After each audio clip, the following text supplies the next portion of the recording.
Peter's on the phone. Hold on. Sorry, I'm late. Wrapping up some business. Good afternoon. The president this morning met with General McMaster. As you know, General McMaster is helping lead the team that's organizing the president's upcoming foreign trip. And this week, the president has been focused on meeting with the team, getting ready for the various stops that he'll be making and meetings that he's going to be having. During his many conversations with world leaders, the president has seen a great desire for America to re-engage and be a leader once again in helping solve the world's complex problems. And he's already made moves both behind the scenes with leaders and his public statements to show them that America is reasserting its leadership on the world stage. These visits are another important part of this American resurgence. While on the trip, the president will further our strategic objectives in the region, creating new opportunities that will strengthen the United States and our allies while weakening our enemies. I know many of you are interested in the logistical aspects of this trip, and we'll be trying to have further briefings throughout the week on those aspects of the trip as soon as we can, so stay tuned. Also on the subject of foreign visits, I'd like to announce that the president has invited the Crown Prince of the United Arab Emirates to visit the White House on May 15th. And the Crown Prince has accepted. We look forward to welcoming the Crown Prince and see the visit as an opportunity to deepen cooperation with a key partner in the Middle East. Moving on to domestic matters, the Vice President spent his morning today on Capitol Hill. He met privately with Majority Leader McConnell and also had individual meetings with other senators. The discussions focused primarily on the path forward for the American Health Care Act in the Senate and how the administration can work with Congress to craft a tax reform bill that follows the president's priorities: simplification, providing tax relief to the American families and individuals, and stimulating the economy. The vice president also attended the weekly Senate Republican Policy Lunch. Later this afternoon, the vice president will be joined by Second Lady Karen Pence, General McMaster, and Ivanka Trump to welcome more than 150 military families of all branches of service for a reception at the White House. The event recognizes National Military Appreciation Month and National Military Spouse Appreciation Day, which takes place this Friday. The president's cabinet is busy inside and out of the Beltway, speaking on the administration's agenda with local officials and key stakeholders. Secretary of Health and Human Services Dr. Tom Price is in Michigan and West Virginia today, where he will hear from those on the front lines of the fight against the opioid epidemic.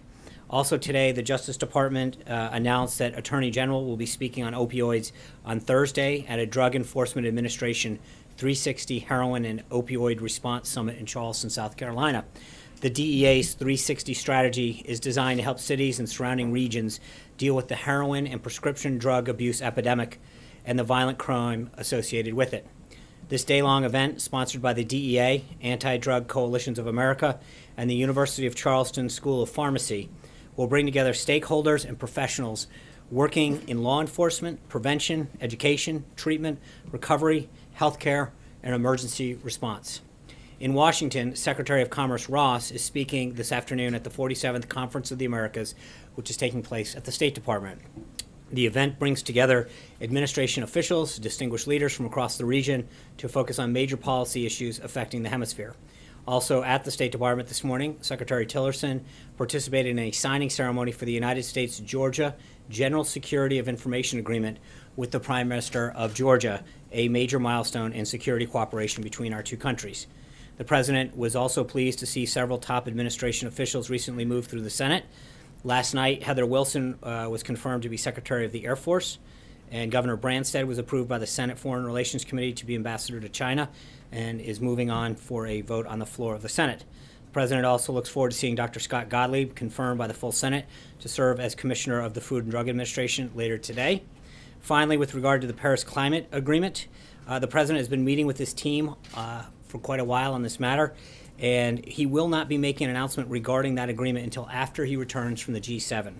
With that, I'd be glad to take your questions. Caitlin. Thank you, Sean. We got two questions for you today. The first one is, why did the president wait 18 days to fire Mike Flynn after the White House was informed of his conduct and warned that he was a potential target for Russian blackmail? Because you realize the timing of this makes a lot of people think that he wouldn't have been fired if the story had not come out in the media. Well, I think, first of all, let's look at the timeline. Sally Yates came here on the 26th of January. Then she informed the counsel's office that there were materials that were relevant to the situation. It wasn't until about 7 days later that they had access to those documents. After that time, they did what you should do, frankly, is an element of due process, reviewing the situation. They informed the president right away after they were informed of her giving us a heads up, and ultimately the president made the right decision. But I guess the question, or the point that I would put back on you is, somebody came over, gave us a heads up on a situation, told us there were materials.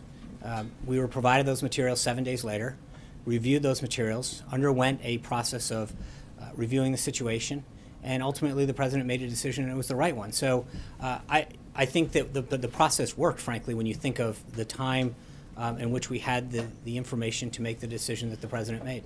Well, you're saying the president stands by that decision and he made the right decision, but why does he continue to defend Mike Flynn? Well, I don't think it's not a question of defending Mike Flynn or not. Hold on. It's a witch hunt and he should seek Right. immunity. I think Mike Flynn is somebody who honorably served our country in uniform for over 30 years. And I think, as he's noted, Lieutenant General Flynn was asked for his resignation because he misled the vice president. But beyond that, I think he did have an honorable career. He served with distinction in uniform for over 30 years, and the president does not want to smear a good man. What was his role at the White House in those 18 days? Was he still fulfilling his normal national security advisor duties? Yeah, I'm not going to get back into it. I will say, as I mentioned, the Do time. you think it's worrisome that he was still doing that when he was a potential target No, of no, Russian but blackmail? Can I just, one thing that I think is important to note is let's look at, again, how this came down. Someone who is not exactly a supporter of the president's agenda, who a couple days after this first conversation took place refused to uphold a lawful order of the president's, who's not exactly someone that was excited about President Trump taking office or his agenda. She had been, hold on, Caitlin, hold on, no, Caitlin, let me answer the question. She had come here, given a heads up, told us there were materials, and at the same time, we did what we should do. Just because someone comes in and gives you a heads up about something and says, I want to share some information, it doesn't mean that you immediately jump the gun and go take an action. I think if you flip this scenario and say, what if we had just dismissed somebody because a political opponent of the president had made an utterance, you would argue that it was pretty irrational to act in that manner. We did what we were supposed to do. The president made ultimately the right decision, and I think he was proven that How is she a political opponent of the president? she was. She's the acting attorney general that he kept appointed going. by the Obama administration and a strong opponent, a strong supporter of Clinton. So that's now, I think, number 4. So, Jim. Thank you, Sean. Are the canceled meetings a sign the president is vacillating on the Paris Accord and undecided whether to remain in the agreement or withdraw from it? I think it's simply a sign that the president wants to continue to meet with his team, develop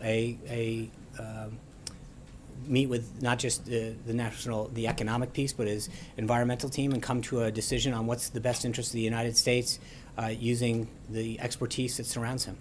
Well, Okay, Mara. John, does the president want to win the war in Afghanistan? Yes. What would winning mean to him?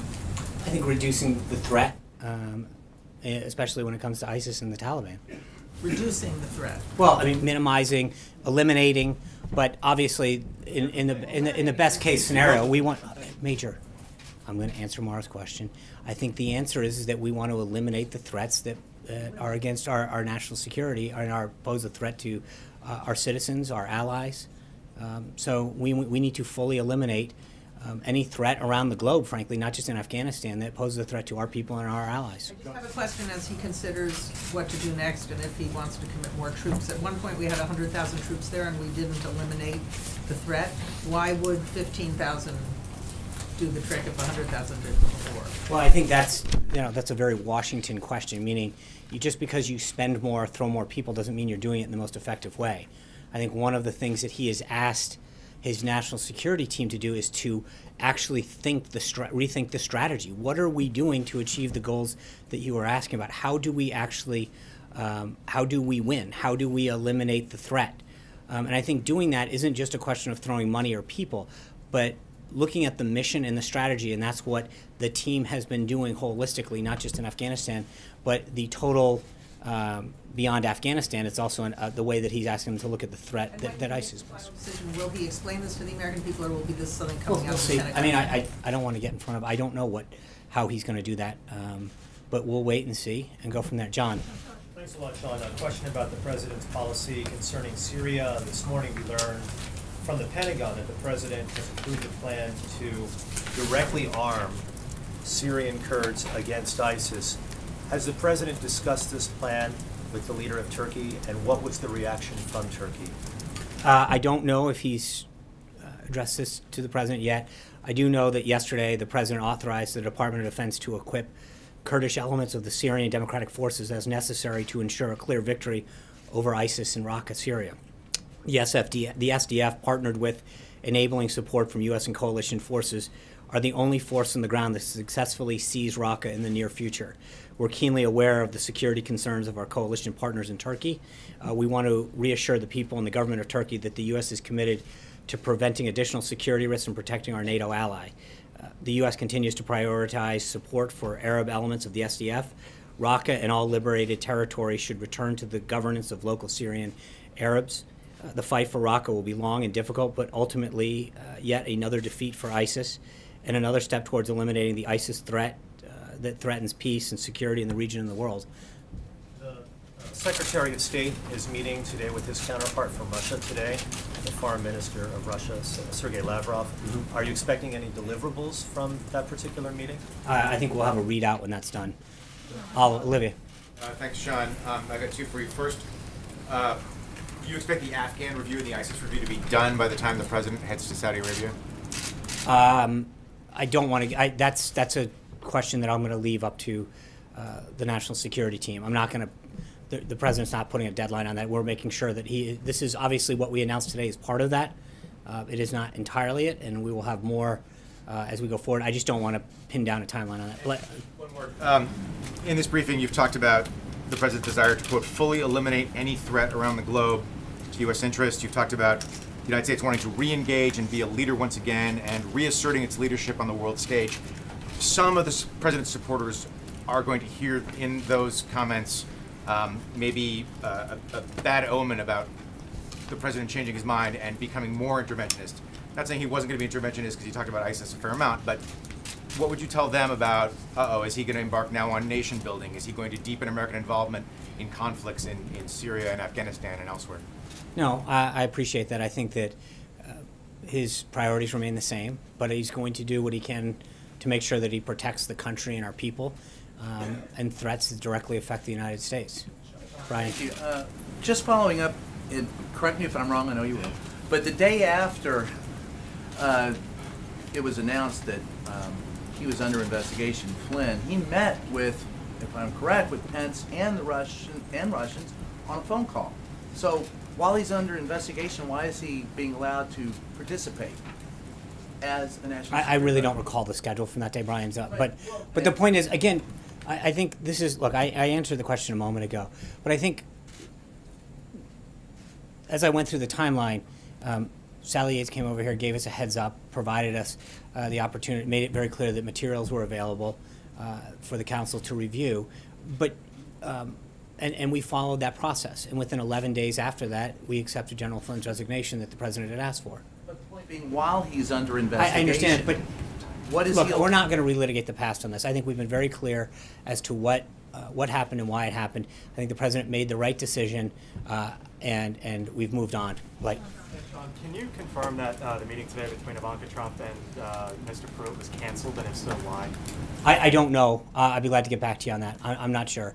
And secondly, as it relates to the G7, you said the decision on the Paris Climate Agreement will be made after the G7. So does the president feel that he can extract any concessions while he's there? Does he feel like he can renegotiate it? Or does he just want more time? Why until after the G7? I think the president wants to make sure that he has an opportunity to continue to meet with his team to create the best strategy for this country going forward. Sarah Murray, welcome back. Mrs. Sarah Murray, congratulations. Thank you very much. I just want to get back to Olivier's point. I mean, why shouldn't President Trump's supporters, if he does decide to add more troops in Afghanistan, see that as running counter to what he campaigned on for so long? The notion of America first, the notion of, the fact that we're too involved in foreign entanglements abroad. He campaigned on that, and the way he's governed, I think, from what we've seen in Syria and from what he's considering in Afghanistan, seems to send a very different message. I just want to be clear. The one thing that there is a difference between Afghanistan proper and our effort to defeat ISIS. And that's one thing that he was also very clear on in the campaign, that, and as president, that he is going to do everything he can to fight radical Islamic terrorism, to root out and destroy ISIS. In some cases, if ISIS, where he has to go into Afghanistan, they may be synonymous at that point, but they are not always the same, right? You can be in, the goal is always going to be defeat ISIS, which is something that he's been very clear on with the American people from the get-go. But that all being said, let's be clear, with the exception of the piece that we announced today, that the president authorized yesterday, no decision has been made. So let's not get ahead of what that ultimate policy will be. One other question. Can you just give us a better sense of what the president has been doing with his time the last few days? We haven't had very detailed schedules. We haven't been seeing him publicly. He's only had, one or two meetings. So what is he actually doing all day long? Thanks. I mean, as I said at the top, the president's going on a 8-day trip. He's going, to Saudi Arabia, Israel, Rome, the G7, NATO. This is an opportunity. Next week, as I mentioned, he's going to have the Crown Prince here. He's got a commencement speech at the Coast Guard Academy. Part of the use of this week is to be meeting with the principals and the head of the directorates of the countries that we're going to ahead of the meetings, where he's receiving extensive briefings throughout the week with his team. He's had several meetings with General McMaster over the last couple of weeks, who's one of the leaders in the effort for this trip. He's met with the chief of staff, his legislative team. He was just meeting when I walked out of the Oval Office with part of his economic team. So this is an opportunity for him to get ahead of this first really long foreign trip, to make sure that he is on a whole host of issues, whether it's ISIS, whether it's our economic issues or trade issues, to make sure that we go in there, strengthen our relationships, but also make sure that we put America's priorities first. Yeah. President Trump tweeted yesterday that the story of possible collusion between his campaign and Russia is a hoax, and he questioned when this taxpayer-funded charade would end. Is the administration trying to set parameters on what Congress and the FBI should investigate? No. And so, and if that is the case, so what did the president mean by when will this charade end? Well, I think even Director Clapper said yesterday, when asked if there was any evidence that he had seen of collusion, he said no. And I think that at some point, I said it before in this briefing room, but we have to take no for an answer. He said that the director of National Intelligence asked, has there been anything that you've seen additionally that shows collusion? He answered very clearly. The answer is no. And it continues to be no. And I think that there's a point at which all of the things that the president is doing economically and in national security-wise to move the country forward, we need to take no for an answer and move on to the issues. But is it the role of Congress and the FBI to say when a matter should be concluded and not the White House? And then also following up on that, Senator Lindsey Graham has said that he wants to look into President Trump's business dealings to see if there are any connections to Russia. Would the White House cooperate with that? Yeah, so the president obviously was aware of Senator Graham's suggestion after he made it today, and he's fine with that. He has no business in Russia. He has no connections to Russia, so he welcomes that. In fact, he has already charged a leading law firm in Washington, D.C. to send a certified letter to Senator Graham to that point, that he has no connections to Russia. So that should be a really easy look. Matt. Thanks, Sean. Two questions on two different topics. First, you said that Sally Yates was a strong supporter of Hillary Clinton. What is that based on? I think she's made some, I think she was widely rumored to play a large role in the Justice Department if Hillary Clinton had won.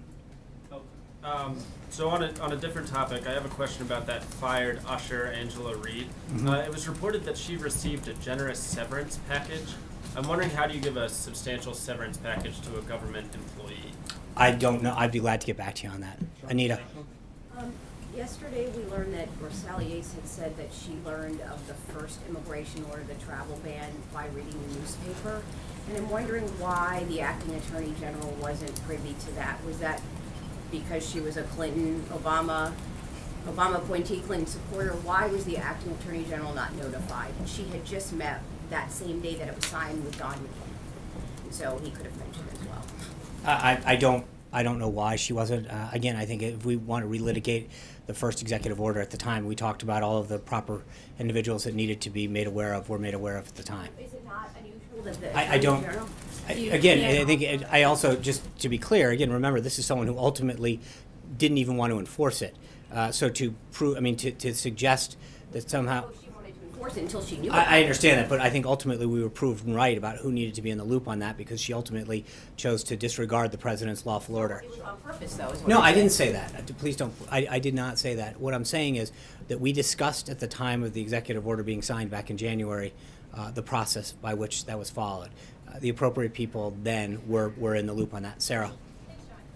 Yesterday in her testimony, Sally Yates said that she arranged for White House counsel to view the evidence against General Flynn at the DOJ, but she wasn't around to see if that happened. You said that took place 7 days after her initial meeting. Was the evidence against Flynn relayed to the president at that time, or did the president learn about the allegations against Flynn through the media 18 days later? So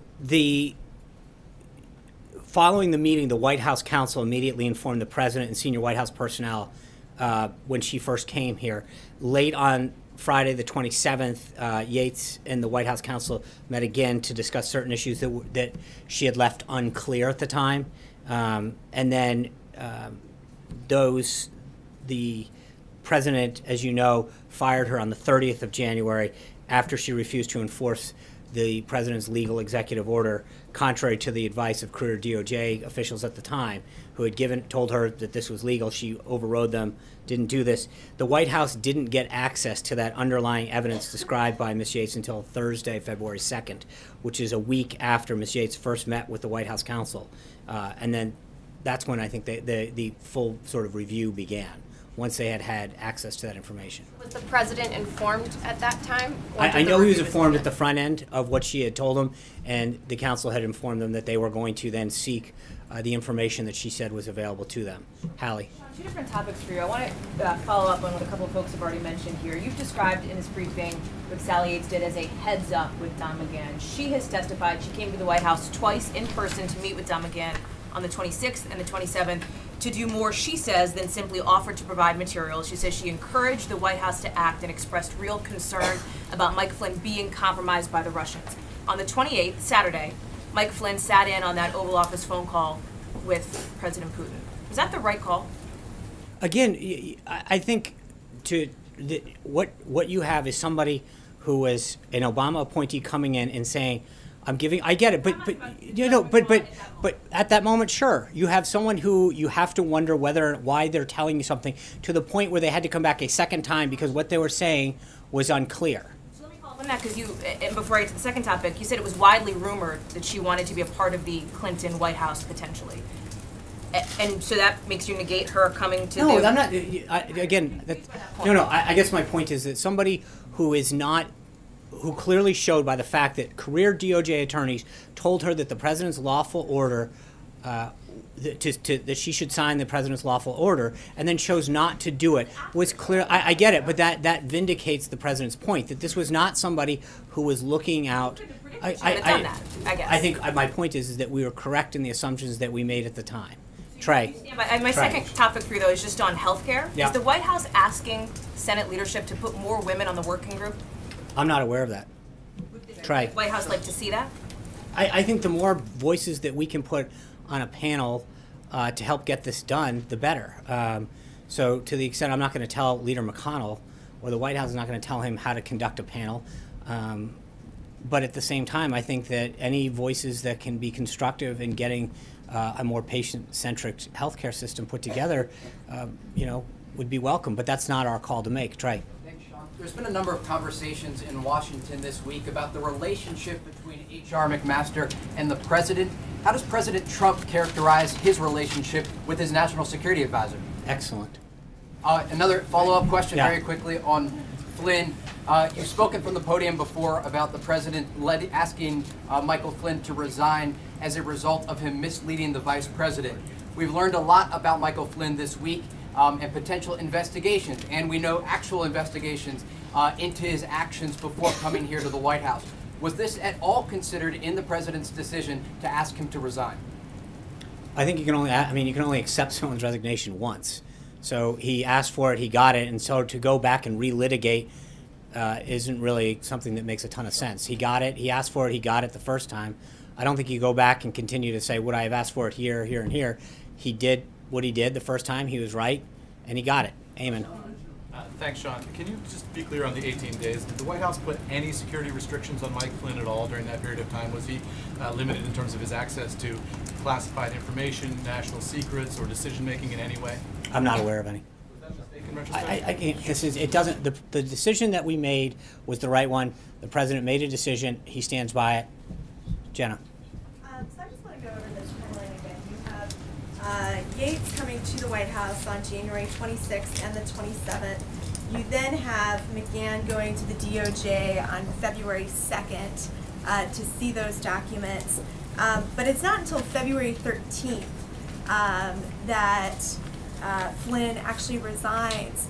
Well, tell us what happened between, you got this warning, you then saw documents that backed up that warning, and then you have 11 days that pass. What was happening in those 11 days? I think if you go back in time and look at what we talked about at the time, there were several conversations that occurred with General Flynn between the Chief of Staff, the General Counsel, the Vice President, that all occurred then. Look, when you think about the scope of time that actually occurred, those 11 days, to make sure that we did the right thing is important. And we ultimately did, and that's what's important when you think of this. And when you look at this compared to other instances, the idea that in 11 days a review was conducted, the president acted decisively, I think that's actually shows that the system worked properly.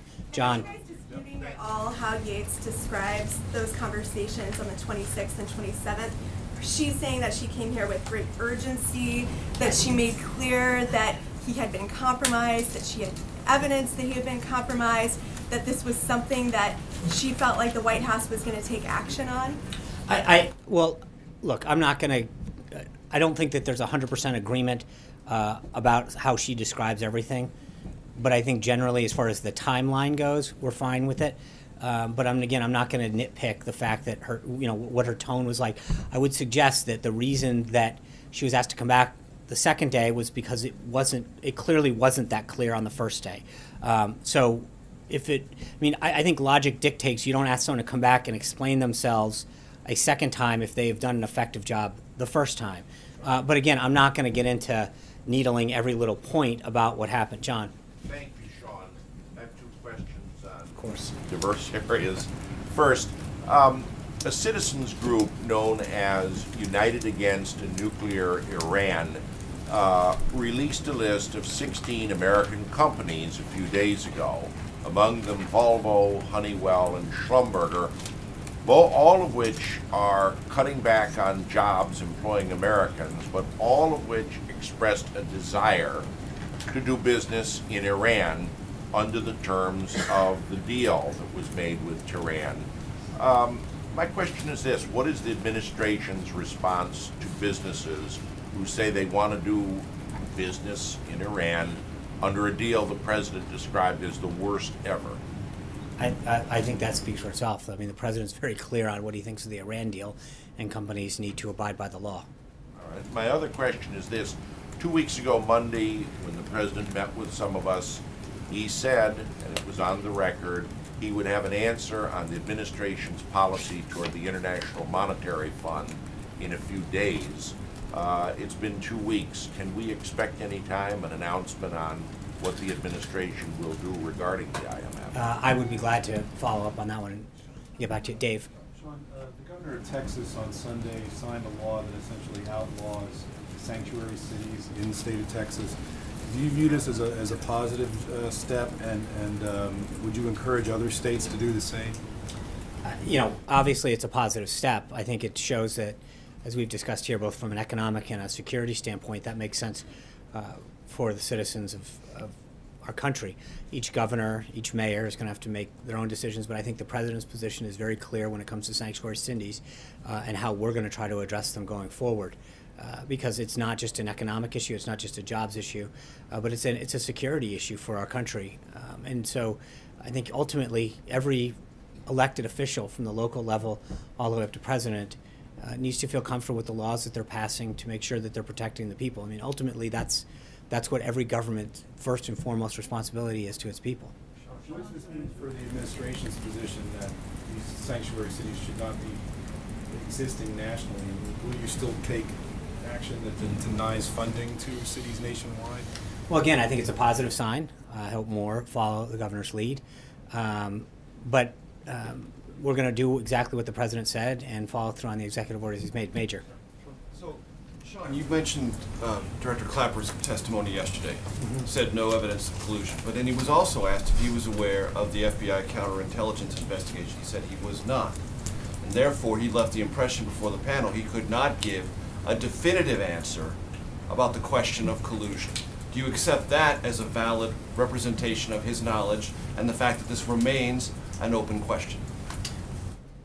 Sure. I mean, in the sense that I'm not going to question, but I think the interesting thing is on all the other issues that he testifies about, everybody takes it as whole cloth, that if he says anything, he was the DNI. So when you guys want him to speak for the entire 17 agencies, you sort of assume that that's what he's doing. In this case, when he's been asked similar questions before and said, well, I can't speak to this case, generally speaking, I've seen nothing. The presumption is therefore he's got to be telling it. In this case, he's saying, I have not and continue to do not see anything that shows an effort of collusion. As the DNI, I would ask you the same question, which is at some point, given all that he was seen and all that he was given access to, when at some point are you guys going to accept this idea that there was no collusion? I'm asking you if you accept what he testified equally, Sure. that they have equal weight. That yes, at the time he said, and the agency said they found no evidence, that is a representative fact that you take as valid, and it's also a representative fact that you take as valid. He was not aware of an FBI counterintelligence investigation, and therefore at this time cannot say conclusively there was no collusion. You give them equal weight, correct? Sure. Okay, fine. On Afghanistan, because I think it's important what the president's thinking about. You've been implying that ISIS is a part of the Afghanistan equation. And what I want to ask you about is, as the president looks in Afghanistan, as a team presents him options, are those options primarily about whatever ISIS component is in Afghanistan, or the larger, more malignant issue in Afghanistan, which has always been the Taliban? Right. So there's, as you know, multiple missions going on to confront those multiple things. The U.S. currently has about 8,400 forces in Afghanistan doing a counterterrorism operation, which is Operation Freedom Sentinel, and then the NATO mission, which is to train, advise, and assist under Operation Resolute Support. The main objective of us being in Afghanistan from being used as a safe haven for terrorists to attack the United States and our allies, that is the main objective.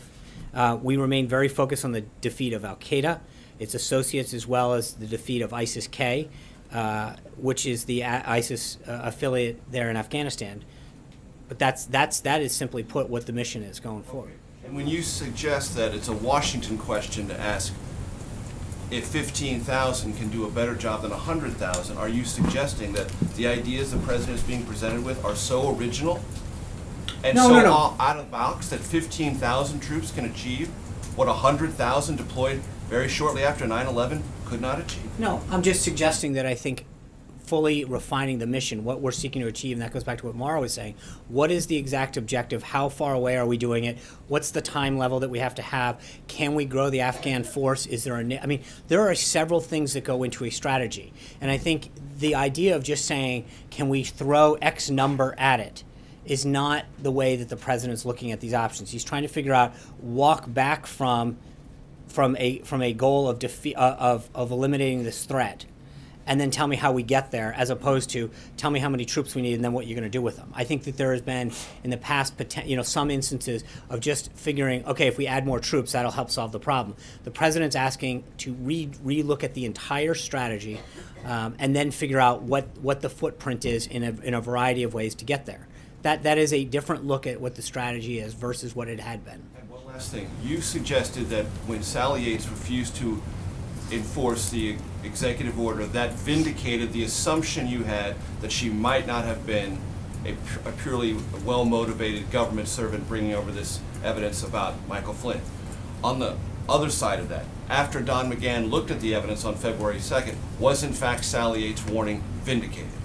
I don't know. Was I don't she- know what Don saw, so I'm not privy to that. You told us that led to his firing, so it had to have some legitimacy, right? No, what led to his firing was that he had misled the vice president. But wasn't that information about Again, those I cannot get into, and I don't know, frankly, what was in those Should materials. the country not assume that she was vindicated I by don't- that review of the evidence? No, I don't think they should assume anything. I think facts should guide it. And the bottom line is the president fired him for misleading the vice president. And he was, I just said to you, Major, multiple times, and I said at the time. So to go back, at the time that it happened, and right now, we continue to say that the vice president was misled by General Flynn, and the president asked for his resignation. Full stop. John. Sean, if I could come back to Paris. You It's my can. understanding that the... Let's all go. And one other one after that, too. It's my understanding that the president's initial inclination was to pull out of the Paris Agreement. It suggested as much on the campaign trail. But the situation has become a little bit more complicated. But the knock against the Paris Agreement is that it would have a detrimental effect on the U.S. economy if fully implemented. Does the president believe that there is a way to stay in the Paris Agreement, maybe renegotiate the standards? Because he's under a tremendous amount of pressure from many of his own advisors, other countries, to stay in this agreement to some degree. Does he think he can make changes and still stay in it? I think the reason that he is seeking the advice of his team is to get options, and then he'll pursue the best one. But I'm not going to tell you which one that he's going to do. That's why he's continuing to meet with the team and to get advice. That's it, plain and simple. Steve. Well, hang on, I got one other Oh, thing. yeah. Also, what in the omnibus spending bill that the president signed was a provision to extend the EB-5 visa program. And it's been pointed out that the company that Jared Kushner was recently in charge of has been aggressively reaching out to people in China to say, invest in our property in Jersey City. Remember the EB-5 program, that people that invest a certain amount of money in this country get the sort of golden visa program. Does the president see any potential conflict of interest there? I think Jared has no affiliation with that company anymore. He recused himself from it, sold his interest in it. So that's a question more for the company itself to ask. So the president doesn't see any potential conflicts here? No, I mean, the Jared did everything that was required to make sure that he recused himself and took all the steps necessary. Steve. Before the briefing, you put out a statement, Sean, that congratulates... Thank you for bringing that up. Right. Putting a new yes. Moon, the liberal who ran in South Korea, he had actively campaigned suggesting that the president's idea that South Korea pay its fair share of the THAAD missile system is a bad idea. He wants warmer relations with the North. Do you hope to convince him to change his mind? I think the president looks forward to meeting with him and talking about our shared interests. So I'll wait for that conversation, and I'm sure we'll have a readout for you. Second question. Okay. You did say that the president has an excellent relationship with his national security advisor, but there's been He a did. widely circulating column written by Eli Lake that Right. quotes the president, two sources, saying that his national security advisor is the general undermining my policy. Did the president say that? No, I don't believe he has. I haven't seen him. I was with, I mean, I think when you look at the president's schedule this week, as I just noted to Sarah a little while ago, there's probably no one aside from family members that are spending more time with the president this week. The General McMaster, he values his counsel. He continues to be extremely pleased with his pick and his performance as National Security Advisor, and he has the utmost confidence in him. Tulu. Thank you, Sean. Just a couple more questions on General Flynn. You keep saying that the White House was given a heads up by Sally Yates about what General Flynn had said to the Russians.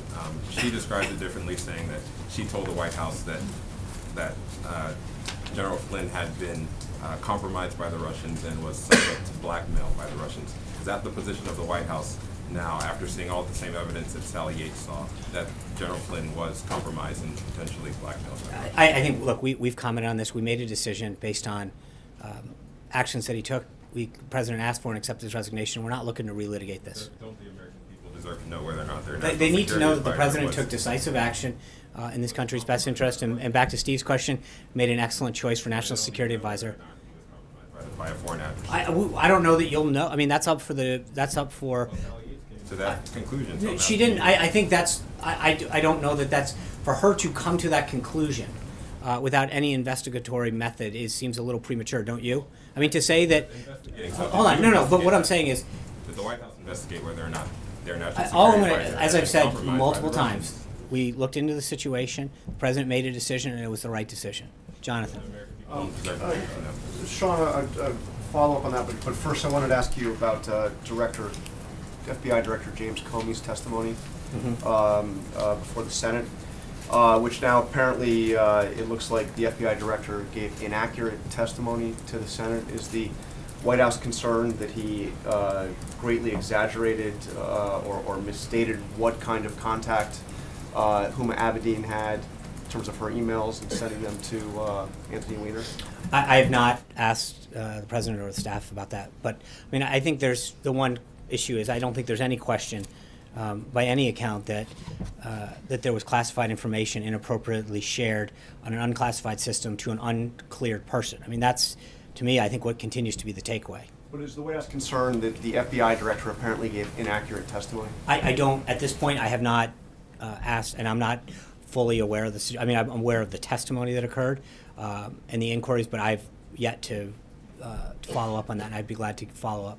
Does the president still have confidence, full confidence in FBI Director James Comey? I have no reason to believe, I haven't asked him, so I have not asked the president since the last time we spoke about this. And the last time you spoke about it, you said he did have confidence, but you're not sure to say that again now? Well, I don't, in light of what you're telling me, I don't want to start speaking on behalf of the president without speaking to him first. And then one follow-up on Flynn. The president, of course, had said that Flynn should ask for immunity before agreeing to testify. Does he still believe that? I think General Flynn should seek the advice of counsel and take their advice with respect to his investigation and the inquiries into his background. But that's a decision for him and his counsel. Thank you guys very much. Have a great day.